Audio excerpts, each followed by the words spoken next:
I cook the way I cook for them because the same love and appreciation they give me, I want to give back to them. And there's no other way I can do that better than food. But everybody has an experience through food. I want to remind you that I'm here to protect you as you are to protect me. I'm here to love you as you would love me, because when we go out there, you don't know if it's the last call, how it's going to affect you. It's nice to have something that reminds you of we're superheroes doing human things. Reggie is one of a kind. He's like a big brother I never had.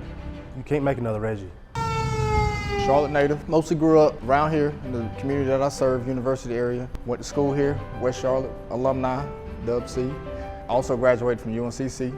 I'm overflowed with what the fire department has given me. You can have a full life, you can help people, you can challenge yourself, you can meet new people, you can see new things. This job has given me more than I can ever give it back.